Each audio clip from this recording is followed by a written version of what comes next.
RTC బస్సుల్లో ప్రయాణికులకు Srikakulam RTC DM good news చెప్పారు. బస్సులో ఏదైనా వస్తువులు మర్చిపోతే పోగొట్టుకున్న వారికి తిరిగి ఇచ్చేందుకు లాస్ట్ ప్రాపర్టీ హ్యాండ్ ఓవర్ విధానాన్ని అందుబాటులోకి తీసుకువచ్చారు. అయితే బస్ టికెట్ చూపించి వారి వస్తువులను పొందవచ్చని ఆయన తెలిపారు. బస్సులో మర్చిపోయిన వస్తువులను జాగ్రత్తగా భద్రపరుస్తామని కూడా అన్నారు. దీనిపై మరింత సమాచారాన్ని మా ప్రతినిధి షణ్ముఖ్ అందిస్తారు. ప్రయాణికులు బస్సుల్లో కొన్ని వస్తువులు అప్పుడప్పుడు మర్చిపోతూ ఉంటారు. అయితే ఆ వస్తువులను భద్రపరిచి మళ్ళీ ఆర్టీసీ అధికారులు ఈ ప్రయాణికులకు ఇచ్చేటటువంటి విధానాన్ని ఒకటి తీసుకొచ్చింది. అయితే ఆ ప్రయాణికులు ఆ వస్తువులను ఎలా మళ్ళీ తీసుకోవాలి, ఆర్టీసీ అధికారులను ఎలా సంప్రదించాలి అనే విషయాల్ని తెలుసుకోవడం కోసం శ్రీకాకుళం డిపో 1 మేనేజర్ గారు మనతో ఉన్నారు. ఆయనతో మాట్లాడే ప్రయత్నం చేద్దాం. సార్ చెప్పండి, ఈ ప్రాసెస్ ఏంటి, ఎలా ప్రయాణికులు మళ్ళీ మిమ్మల్ని సంప్రదించాల్సి ఉంటుంది? నమస్కారం అండి.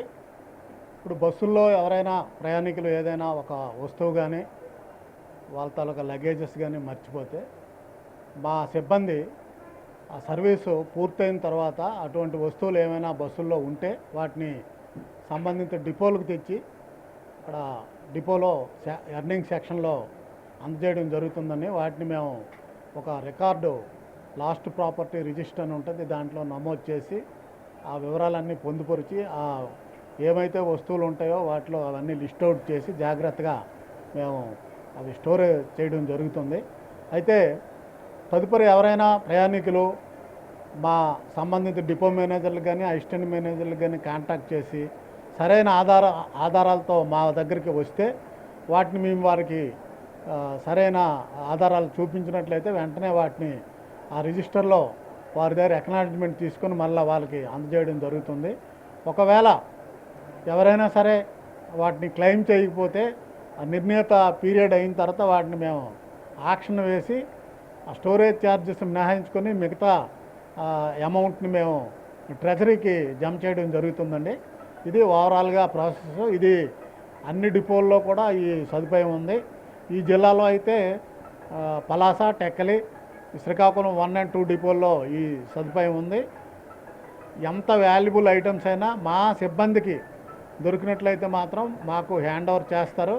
వాటిని మేము ఈ విధంగా భద్రపరిచి మళ్ళీ వాళ్ళకి ఇవ్వడం జరుగుతుందండి. సార్, ఇప్పుడు ఆ వస్తువు ఆ ప్రయాణికులు వచ్చిన ప్రయాణికులదే అని మీరు ఎలా గుర్తిస్తారు? వాళ్ళు ఎలాంటి డాక్యుమెంట్స్ కానీ ఏమైనా చూపించాల్సి ఉంటుంది? సాధారణంగా ఏంటంటే వాళ్ళు టికెట్ పొందుపరచవలసి ఉంటుందండి అవసరమైనప్పుడు.